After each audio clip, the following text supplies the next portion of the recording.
मंजिल उन्हीं को मिलती है जिनके सपनों में जान होती है। पंखों से कुछ नहीं होता दोस्तों, हौसलों से उड़ान होती है। Hello guys, welcome on my YouTube channel कॉम्पिटेरिया।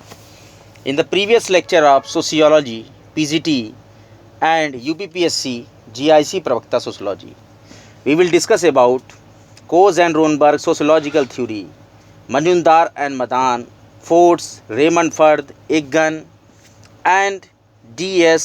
Radcliffe Brown. On the behalf of the meaning of definitions of social structures. Now, today, before wasting the time, we will start our lecture, Characteristics of Social Structure. सामाजिक संरचना प्रायः प्रत्येक समाज की अलग अलग होती है। इसका कारण है कि प्रत्येक समाज का निर्माण कराने वाली इकाइयाँ या उसके संरचनात्मक अंग अलग अलग प्रकृति और स्वरूप लिए हुए होते हैं। सामाजिक संरचनाओं की विशेषताएं हैं अमूर्तता। मैकाइवर और पेज और पार्सन्स ने सामाजिक संरचना को अमूर्त माना है। वो कहते हैं कि सामाजिक संरचना का निर्माण जिन संस्थाओं, एजेंसियों, प्रतिमानों, परिस्थितियों और भूमिकाओं से मिलकर होता है, सभी अमूर्त इकाइयाँ हैं। इसीलिए सामाजिक संरचना भी अमूर्त होती है। दूसरा है बाह्य स्वरूप का ज्ञान कराना। सामाजिक संरचना का निर्माण विभिन्न इकाइयों और समितियों की क्रमबद्धता व्यवस्था से होता है। समाज का निर्माण करने वाले विभिन्न इकाइयाँ भी क्रमबद्ध रूप से जुड़ने पर बाह्य ढांचे का निर्माण करती हैं, जिसे सामाजिक संरचना कहते हैं। सामाजिक संरचना अखंड व्यवस्था नहीं है। सामाजिक संरचना अखंड व्यवस्था नहीं है। इसका निर्माण कई इकाइयों से होता है। ये इकाइयाँ व्यक्ति, समूह, संस्था, समितियाँ इत्यादि ये हो सकती हैं और प्रत्येक संरचना के कई रूप होते हैं जिनसे इसका निर्माण होता है। चौथा है प्रतिमानित अंतर संबंध। संरचना अंगों या इकाइयों के प्रतिमानित अंतर संबंधों से ही निर्मित होती है। वास्तव में विभिन्न अंगों या इकाइयों का केवल व्यवस्थित रूप में क्रमबद्ध होना ही आवश्यक नहीं है, बल्कि उनमें अंतर संबंध का होना भी आवश्यक है। जैसे उदाहरण स्वरूप घड़ी का निर्माण करने वाली सभी इकाइयों के परस्पर अंतर संबंध होने पर ही घड़ी की संरचना बनती है। पांचवा बिंदु है जो विशेषता है, सामाजिक संरचना की इकाइयों में क्रमबद्धता पाई जाती है। क्रमबद्धता के अभाव में संरचना का निर्माण संभव है, अर्थात सामाजिक संरचना का निर्माण संभव नहीं है। जैसे सिलाई मशीन के समस्त कलपुर्जे अलग अलग पड़े होने पर सिलाई मशीन नहीं कहलाती है। उसे सिलाई मशीन कहलाने हेतु पुर्जों को व्यवस्थित और क्रमबद्ध रूप से जोड़ना आवश्यक होता है। छठवां गुण है सामाजिक संरचना स्थायी व गतिशील अवधारणा है। सामाजिक संरचना अपेक्षाकृत एक स्थायी अवधारणा है, मतलब कि सामाजिक संरचना का निर्माण करने वाली इकाइयाँ अपेक्षाकृत स्थायी होती हैं। इनमें स्थायित्व तो दो प्रकार से पाया जाता है। प्रथम, इकाइयाँ स्वयं स्थायी होती हैं और द्वितीय, इकाइयों के पारस्परिक संबंधों में भी स्थिरता पाई जाती है। दूसरी है, और मैकाइवर और पेज ने समाज और सामाजिक संरचना को गतिशील कहा है, लेकिन उसमें परिवर्तन बहुत धीरे धीरे होता है। थोड़े बहुत परिवर्तनों से संपूर्ण सामाजिक संरचना में कोई प्रभाव नहीं पड़ता है। सातवां गुण है उपसंरचनाओं से सामाजिक संरचना का निर्माण। सामाजिक संरचना का निर्माण विभिन्न उपसंरचनाओं जैसे परिवार, जाति, वर्ग, शिक्षण संस्था, आर्थिक संस्था, धार्मिक संस्था इत्यादि के द्वारा होता है, जिनकी स्वयं की अपनी संरचना होती है। इस प्रकार के अनेक उपसंरचनाएं मिलकर सामाजिक संरचना का निर्माण करती हैं, जिसकी अपनी भी एक संरचना होती है। आठवां बिंदु है प्रत्येक सामाजिक संरचना में सामाजिक प्रक्रियाएं भी महत्वपूर्ण होती हैं। सामाजिक संरचना के निर्माण में सहयोगी और असहयोगी प्रक्रियाओं जैसे अनुकूलन, व्यवस्थान, एकीकरण, प्रतिस्पर्धा और सहयोग आदि की भूमिका भी महत्वपूर्ण है। ये सामाजिक प्रक्रिया ही सामाजिक संरचना के स्वरूप को निर्धारित करती है। सामाजिक संरचना स्थानीय विशेषताओं से प्रभावित होती है। प्रत्येक समाज की अपनी अलग अलग विशेषताएं होती हैं। भौगोलिक परिस्थितियों, संस्कृति एवं राजनीतिक परिस्थितियों में अंतर पाया जाता है। अतः सामाजिक संरचनाएं भी इनसे प्रभावित होने के कारण भिन्न भिन्न होती है। प्रत्येक इकाई का पूर्व निश्चित स्थान होता है। सामाजिक संरचना में प्रत्येक इकाई का पद और स्थान निर्धारित होता है। उस स्थान पर रहकर ही वह सामाजिक संरचना का निर्माण करती है। इकाइयों का स्थान बदलने से उनकी संरचना का रूप विकृत हो जाता है। अतः सामाजिक संरचना राज्य, धर्म, परिवार, विवाह, न्याय व्यवस्था, शिक्षण संस्था आदि सभी का स्थान पूर्व निर्धारित होता है। सामाजिक संरचना की इस विशेषताओं से सामाजिक संरचना का अर्थ और ही ज़्यादा स्पष्ट हो गया और हम कह सकते हैं कि सामाजिक संरचना का निर्माण विभिन्न इकाइयों या तत्वों से मिलकर हुआ है जो परस्पर व्यवस्थित रूप से संबंधित हो। अतः जिस प्रकार से किसी शरीर या भौतिक वस्तु की संरचना होती है, ठीक उसी प्रकार से समाज की भी एक संरचना होती है जिसे हम सामाजिक संरचना कहते हैं। Main types of social structure. Talcott Parsons ने अपनी महत्वपूर्ण पुस्तक द सोशल सिस्टम में सामाजिक संरचना के 4 प्रमुख प्रारूपों को बताया है। सार्वभौमिक अर्जित प्रतिमान पहला है, दूसरा है सार्वभौमिक प्रदत्त प्रतिमान, तीसरा है विशिष्ट अर्जित प्रतिमान और चौथा है विशिष्ट प्रदत्त प्रतिमान। टॉलकट पार्सन्स के द्वारा प्रस्तुत वर्गीकरण 4 प्रकार के सामाजिक मूल्यों पर आधारित हैं, जो कि हैं सार्वभौमिक सामाजिक मूल्य, विशिष्ट सामाजिक मूल्य, अर्जित सामाजिक मूल्य और चौथा है प्रदत्त सामाजिक मूल्य। पार्सन्स कहते हैं कि प्रथम प्रकार के सार्वभौमिक सामाजिक मूल्य वे होते हैं जो कि समस्त समाजों में व्यापक रूप से पाए जाते हैं और सभी व्यक्तियों पर लागू होते हैं। इसके विपरीत विशिष्ट सामाजिक मूल्य किन्हीं विशेष सामाजिक संबंधों पर आधारित होते हैं। इस प्रकार अर्जित सामाजिक मूल्य वे होते हैं जिन्हें एक व्यक्ति अपने प्रयत्नों द्वारा परिस्थितियों से प्राप्त करता है, जबकि परस्पर परंपरा द्वारा निर्धारित पदों से संबंधित मूल्य प्रदत्त सामाजिक मूल्य कहे जाते हैं। इन्हीं 4 सामाजिक मूल्यों के आधार पर टॉलकट पार्सन्स ने सामाजिक संरचना के 4 प्रारूपों या प्रतिमानों को बताया है। यूनिवर्सलिस्टिक अचीवमेंट पैटर्न, सार्वभौमिक अर्जित प्रतिमान। पार्सन्स ने कहा है कि सामाजिक संरचना के इस प्रथम प्रतिमान में सार्वभौमिक और अर्जित दोनों प्रकार के सामाजिक मूल्यों का समावेश होता है। सार्वभौमिक मूल्यों से समाज में नातेदारी, समुदाय, प्रजाति या वर्ग आदि के संबंध प्रभावित होते हैं। इन मूल्यों के कारण व्यक्ति को कुछ निश्चित पदों की प्राप्ति होती है, लेकिन इनसे समाज की गतिशीलता में कमी आती है और रूढ़िवादिता में वृद्धि होती है। इसके विपरीत दूसरे प्रकार के अर्जित सामाजिक मूल्यों को व्यक्ति अपने परिश्रम से प्राप्त करता है। अतः अर्जित मूल्य व्यक्तिगत एवं सामूहिक अर्जन को महत्व प्रदान करते हैं। इससे प्रथा और परंपरा का विशेष प्रभाव नहीं रहता।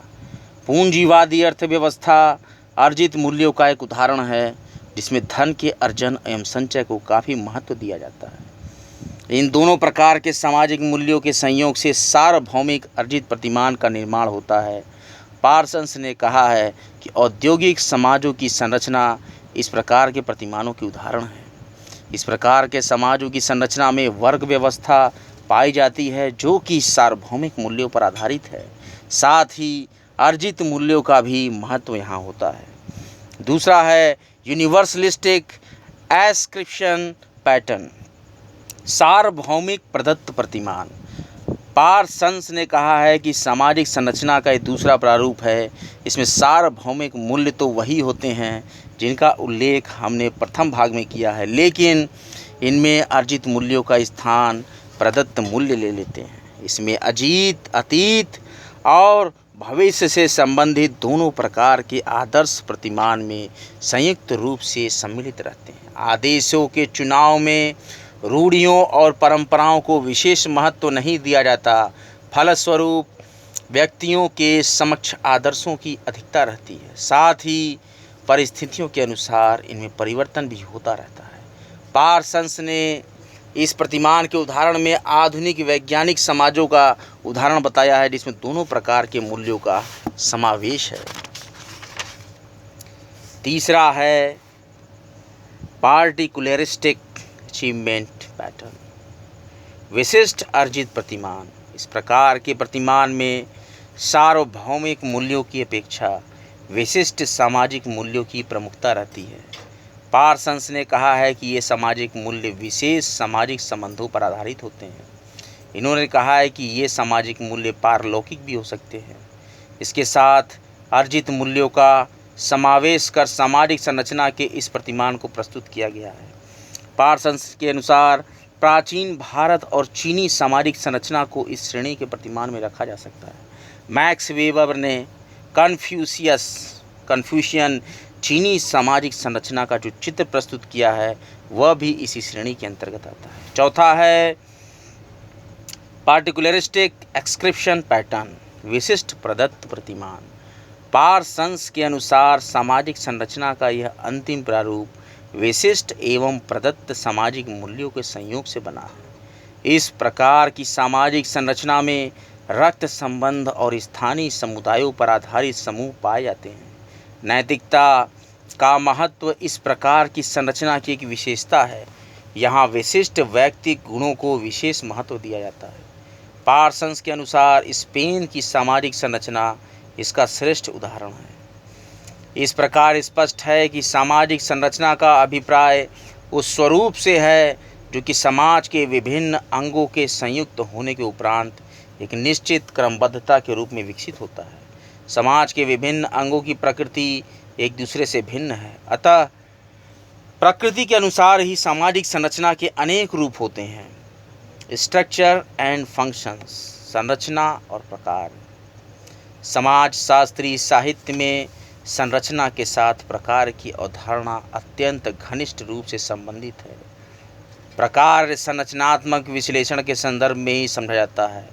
ये दोनों अवधारणाएं एक दूसरे से इतनी संबंधित है कि इनमें किसी एक अवधारणा का पृथक अध्ययन संभव नहीं है। ये दोनों एक सिक्के के दो पहलू हैं। प्रकार का संरचना के बिना कोई अस्तित्व नहीं होता और इसी प्रकार संरचना प्रकार के अभाव में अर्थहीन है। इन दोनों पदों के प्रयोग से ही समाजशास्त्र में संरचनात्मक प्रकारवादी उपागम स्ट्रक्चरल फंक्शनल अप्रोच का विकास हुआ है। संरचना एक सापेक्षतः स्थायी प्रतिमान है, जबकि प्रकार उस संरचना में विद्यमान गतिशील प्रक्रिया है। उदाहरण स्वरूप हम इसको समझ सकते हैं, एक सावयव को लीजिए, इसमें हाथ, पैर, नाक, कान, आँख आदि है। सावयव एक संरचना है। अब इन अंगों के अपने अपने कार्य होते हैं। जो प्रकार्य है, इसी प्रकार सामाजिक संरचना प्रणाली में विभिन्न अंग होते हैं जिनके कार्य निर्धारित और निश्चित होते हैं। ये अंग परस्पर एक दूसरे से प्रकार्यात्मक रूप से संबंधित होते हैं। समाज के ढांचे को खड़ा करने वाले ये अंग समूह, समुदाय, संस्थाएं आदि गतिशील रहते हुए समाज की आवश्यकताओं के अनुसार सदैव कुछ न कुछ कार्य करते रहते हैं। इस प्रकार्यात्मक पहलू के कारण ही वे एक दूसरे से सहयोग में बंध जाते हैं। रॉबर्ट मर्टन कहते हैं कि प्रकार वे अवलोकित परिणाम हैं जो किसी व्यवस्था में अनुकूलन एवं समायोजन में सहायक होते हैं। इमाइल दुर्खिम ने कहा है, संरचना की निर्णायक इकाइयाँ सामाजिक तथ्य होते हैं। कोई भी सामाजिक तथ्य बिना कार्य किए स्थिरता या स्थायित्व प्राप्त नहीं कर सकता। सामाजिक तथ्यों के प्रकारों के आधार पर ही वे परस्पर संबंधित रहते हैं और सामाजिक तथ्यों की इसी प्रकार्यात्मक सहसंबद्धता से ही सामाजिक संरचना का निर्माण होता है। प्रकार शब्द अंग्रेजी के शब्द फंक्शन का पर्याप्त है। सुप्रसिद्ध अमेरिकी समाजशास्त्री रॉबर्ट के मर्टन ने प्रकार शब्द के 5 अर्थ बताए हैं। अंग्रेजी में फंक्शन का पहला अर्थ है समारोह, जैसे रिपब्लिक फंक्शन, और इसका दूसरा अर्थ है पेशा या व्यवसाय। तीसरा अर्थ है कार्यालय में किसी व्यक्ति का कार्य विशेष, जैसे पदाधिकारी वगैरह का कार्य। और अंग्रेजी में फंक्शन शब्द का चौथा अर्थ है फलन। ये गणित का शब्द है और हम क को ख का फलन मानते हैं। इसका अर्थ है कि ख में परिवर्तन से क में भी परिवर्तन आएगा। और समाजशास्त्र और सामाजिक मानव विज्ञान में फंक्शन का पांचवा अर्थ है सामाजिक प्रक्रिया जो समाज के रख रखाव में सहायक होती है। हिंदी में पांचवें अर्थ में फंक्शन का अर्थ है प्रकार्य। मानव समाज का यह दृष्टिकोण प्रकार्यवाद के रूप में जाना जाता है। संरचना मूल रूप से जीव विज्ञान की शब्दावली है। सामाजिक इकाइयों के मध्य अंतःक्रियाओं और सामाजिक संबंध जो निरंतर चलते रहते हैं सामाजिक संरचना को निर्मित करते हैं। संरचनावाद वो सिद्धांत है जिसमें समाज के बारे में सामान्य बयान दिए जाते हैं। हमारा दिन प्रतिदिन के व्यवहार का अनुभव ही सामाजिक संरचना का सार है। संरचनावाद के दो प्रमुख संप्रदाय हैं, यूरोपियन संप्रदाय फ्रांस, लेवी स्ट्रास और फूको। यह संरचना के मूल तत्व के रूप में विचार और भाषा को महत्व प्रदान करता है। लेवी स्ट्रास इसके जनक है। दूसरा समुदाय है अमेरिकन ब्रिटिश संप्रदाय। यह सामाजिक अंतर्क्रिया या सामाजिक संबंधों को संरचना का मूल तत्व मानता है। पीटर ब्लाउ इस विचारधारा के प्रमुख विद्वान हैं। नाम चॉम्स्की अमेरिका प्रसिद्ध आधुनिक भाषा वैज्ञानिक और संरचनात्मक समाजशास्त्री हैं। पियरे बोर्दियू 1930 से 2002 तक इनका काल था और रॉबर्ट बुथनोव ने मिलकर सांस्कृतिक संरचनावाद को विकसित किया है। ऐसा कहा जाता है कि बोर्दियू दुर्खाइम को उनके पांव के बल खड़ा करते हैं।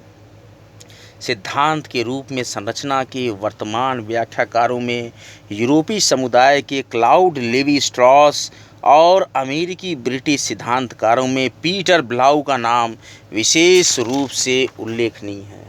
सामाजिक संरचना का एक पहलू व्याख्या और विश्लेषण में विभिन्न संरचनात्मक इकाइयों में प्रकार्यवाद संबद्धता से जुड़ा हुआ है। जैसे टॉलकॉट पार्सन्स ने कहा है कि सामाजिक संरचना परस्पर संबंधित संस्थाओं, एजेंसियों और सामाजिक प्रतिमानों तथा साथ ही समूह में हर सदस्य द्वारा ग्रहण की गई स्थितियां और कार्यों की प्रसिद्ध क्रमबद्धता को कहते हैं। और जोनाथन एच टर्नर कहते हैं कि व्यक्तियों और समूहों के बीच चलने वाली अंतःक्रियाएं और सामाजिक संबंध सामाजिक संरचना है। लेकिन इस व्याख्या की आलोचना ये कहकर की जाती है, यदि संरचनात्मक इकाइयों की संबद्धता को प्रकार्यों से जोड़ दिया जाता है तो फिर संरचना और व्यवस्था एक ही हो जाती है, जबकि ये अलग अलग अवधारणाएं हैं। एम जिन्सबर्ग ने कहा है कि सामाजिक संरचना का अध्ययन सामाजिक संगठन के प्रमुख स्वरूपों और समूहों, समितियों, संस्थाओं के प्रकार और इन सब के संकुल जिनमें समाज का निर्माण होता है इससे संबंधित है। सामाजिक संरचना समाज के बाह्य अमूर्त स्वरूप का बोध कराती है। सामाजिक संरचना में मनुष्य, समूह, संस्थाएं, समितियां परस्पर एक दूसरे से क्रमबद्ध रूप से जुड़े रहते हैं। यद्यपि यह क्रमबद्ध जुड़ाव गतिशीलता की प्रकृति को भी स्पष्ट करता है, क्योंकि समाज की कोई भी इकाई पूर्णतः स्थिर नहीं हो सकती। अतः संरचना को भी स्थिर और पूर्ण स्थायी नहीं माना जा सकता। हैरी एम जॉनसन ने कहा है कि किसी वस्तु की संरचना उसके भागों के बीच पाए जाने वाले सापेक्षिक दृष्टि से स्थायी संबंधों पर आधारित होती है। एस.एफ. नॉडेल की बात करें तो वियना मूल के ब्रिटिश मानवशास्त्री और दार्शनिक हैं और मैलिनोवस्की के शिष्य रहे हैं। The function of social anthropology इनकी प्रसिद्ध पुस्तक है। इस पुस्तक में इन्होंने समाजशास्त्र, सामाजिक मानवशास्त्र और मनोविज्ञान तीनों विषयों के विश्लेषण के आधार पर और सैद्धांतिक विचार के माध्यम से इन्हें जोड़ने का प्रयास किया है। ये ब्लैक, बेजेंटियम और न्यू रिलीजन इनकी अन्य प्रसिद्ध पुस्तकें हैं। न्यू रिलीजन में नाडेल ने अपने नूप जनजाति जो कि नाइजीरिया में पाई जाती है उससे संबंधित आनुभाविक अध्ययन के बारे में लिखा है। नाडेल सामाजिक संरचना सिद्धांत में भूमिकाओं, उनके उद्भव तथा विभिन्न तत्वों के बीच संबंधों पर अधिक बल देते हैं। इनके अनुसार संरचना वस्तुओं, घटनाओं और घटनाक्रमों के ऐसे अनुभवपरक तत्वों को प्रकट करती है जिनका निरीक्षण और विश्लेषण किया जा सकता है। नॉडेल कहते हैं कि सामाजिक संरचना शक्ति संरचना और सत्ता संरचना में एक संगति होती है। ये संरचनाएं साथ साथ चलती हैं। इनके अनुसार सामाजिक संरचना के भिन्न भिन्न खंडों या भागों को आपस में जोड़ना संभव नहीं है। नॉडेल संरचनात्मक विश्लेषण के 3 मापदंड को बताते हैं: recruitment, inter related control and संसाधन लाभों पर सापेक्षिक नियंत्रण। मैं रिपीट करता हूँ: सदस्यता, अंतर पारस्परिक नियंत्रण और संसाधन लाभों पर सापेक्षिक नियंत्रण। थ्योरी ऑफ सोशल स्ट्रक्चर पुस्तक में इन्होंने अपने विश्लेषण में समाज के राजनीतिक पक्षों को अधिक महत्व प्रदान किया है। इसीलिए आलोचक नॉडेल की सामाजिक संरचना को राजनीतिक सामाजिक संरचना कहते हैं। नॉडेल ने कहा है कि सामाजिक मानवशास्त्र इतिहास विहीन समाजों का और अपरिचित प्रकृति की संस्कृतियों का अध्ययन करता है। मानव शास्त्र की व्यावहारिक उपयोगिता की भूमिका को रेखांकित करते हुए नॉडेल ने इसे सामाजिक अभियांत्रिकी के रूप में प्रतिष्ठित करने का प्रयास किया। इन्होंने मानव शास्त्र के व्यावहारिक उपयोग पर बल दिया है। A.R. रैडक्लिफ ब्राउन के बारे में चर्चा करते हैं। ब्रिटिश मानवशास्त्री, सामाजिक मानवशास्त्र के संस्थापक। वे अपनी संरचनात्मक प्रकारवादी सैद्धांतिक विचारधारा के लिए प्रसिद्ध हैं। रैडक्लिफ ने ही सबसे पहले कैम्ब्रिज विश्वविद्यालय में मानवशास्त्री की विधिवत शिक्षा प्राप्त की थी। अपने इंग्लैंड, उत्तरी अमेरिका, दक्षिण अमेरिका, अफ्रीका, ऑस्ट्रेलिया में मानवशास्त्री अध्ययन किए हैं। रैडक्लिफ ब्राउन अपने अध्ययनों की अपेक्षा अध्यापन के लिए अधिक प्रसिद्ध रहे हैं। रैडक्लिफ ब्राउन फ्रांसीसी समाजशास्त्री इमाइल दुर्खाइम की परंपरा के संरक्षक माने जाते हैं। इन्होंने दुर्खाइम की भांति सामाजिक संरचना और सामाजिक संस्थाओं के प्रकारों को महत्वपूर्ण माना है। रैडक्लिफ ब्राउन की प्रमुख कृतियों में द अंडमान आइलैंडर्स 1922 और taboo 1936, the structure and functions in primitive society 1952 और मेथड्स इन सोशल एंथ्रोपोलॉजी 1958 ये प्रसिद्ध है। सामाजिक संरचना के व्याख्याकारों में इंग्लैंड के प्रसिद्ध मानवशास्त्री रैडक्लिफ ब्राउन का नाम अग्रणी है।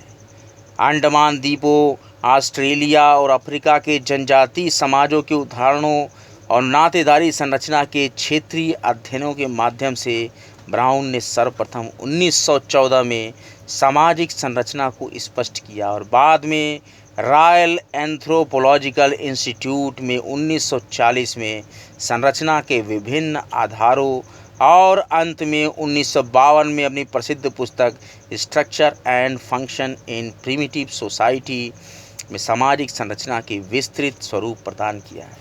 प्राणीशास्त्रीय संरचना की भांति रैडक्लिफ ब्राउन के अनुसार सामाजिक संरचना की विभिन्न इकाइयां या अंग सामाजिक मनुष्य होते हैं। यही मनुष्य नातेदारी व्यवस्था के अंतर्गत संस्थागत संबंधों को विकसित कर लेते हैं। नातेदारी व्यवस्था में विभिन्न नातेदारों की पदस्थिति और उसका संस्थात्मक स्वरूप ही नातेदारी संरचना कहलाता है। इसी प्रकार सामाजिक संरचना में भी सामाजिक संबंधों का निश्चित प्रतिमान और उसका संस्थागत स्वरूप सामाजिक संरचना है। क्योंकि रैडक्लिफ ब्राउन कहते हैं कि जब हम संरचना शब्द का प्रयोग करते हैं तो उससे भागों या अंशों के बीच पाए जाने वाले संबंधों के प्रतिमानों की ओर ही संकेत करते हैं। सामाजिक संरचना के भाग के रूप में हम मनुष्य को एक सावयव नहीं बल्कि संरचना के एक महत्वपूर्ण पद पर आसीन मनुष्य के रूप में पाते हैं। इसलिए सामाजिक संरचना की परिभाषा इसी अर्थ में की जा सकती है कि सामाजिक संरचना के अंग मनुष्य ही हैं। संरचना स्वयं मनुष्यों के संबंधों जो कि संस्थात्मक रूप से परिभाषित और नियमित होते हैं कि एक क्रमबद्धता है। ब्राउन ने अपनी आनुभविक अध्ययनों में तुलनात्मक पद्धति को अपनाया है। ब्राउन समाज को एक स्वचालित सावयव मानते हैं जिसमें सामाजिक संस्थाओं की पारस्परिक निर्भरता देखी जा सकती है। The structure and function in primitive society 1952 में ब्राउन ने मानव शास्त्र की अमूल्य अवधारणाओं को प्रस्तुत किया है। ब्राउन ने ऑस्ट्रेलिया और अंडमान द्वीप के आदिवासियों के परिवार और नातेदारी का अध्ययन किया है। ब्राउन ने संरचनात्मक प्रकारवाद को न्यूनतम एकजुटता कहा जाता है। आज का लेक्चर यहीं तक। अगले लेक्चर में आपको लेवी स्ट्रॉस, उसके साथ ही साथ अगले बिंदु बहुत ही महत्वपूर्ण जो पढ़ाऊंगा उसमें है status and role and kinds of social status, ascribed status, और भी बहुत से रोचक पॉइंट्स को मैं आपको पढ़ाऊंगा। कॉमटेरिया को देखते रहें, लाइक करें, सब्सक्राइब करें और बेल आइकन को ज़रूर प्रेस कर दें। कॉमटेरिया यूट्यूब पर पूर्णतः निःशुल्क है। कॉमटेरिया का लक्ष्य है सभी पढ़ें, सभी बढ़ें। पढ़ते रहिए, बढ़ते रहिए, ज़्यादा से ज़्यादा ज़रूरतमंद लोगों तक इस लेक्चर्स को शेयर करें। मैं उत्तर प्रदेश माध्यमिक शिक्षा सेवा चयन बोर्ड पीजीटी परीक्षा और उत्तर प्रदेश लोक सेवा आयोग जीआईसी प्रवक्ता की सोशोलॉजी सब्जेक्ट के अंतर्गत ये सारे लेक्चर्स आपको दे रहा हूँ। मेरे लेक्चर्स का अनवरत लाभ लेते रहें। और भी कई परीक्षाओं पे अनवरत मेरे लेक्चर्स आते रहेंगे। कॉमटेरिया अपना कार्य पूरी कर्मठता और जुझारूपन से करता है। ये लेक्चर्स मैं बहुत ही मन से और बहुत ही कर्मठता से बनाता हूँ। इसको ज़रूर से ज़रूर देखें और ज़्यादा से ज़्यादा मेरे लेक्चर्स को शेयर करें। कॉमटेरिया को लाइक करें, सब्सक्राइब करें और पढ़ते रहें, बढ़ते रहें। कोई भी लक्ष्य मनुष्य के साहस से बड़ा नहीं, हारा वही जो जम कर लड़ा नहीं। हर हर महादेव। Thank you.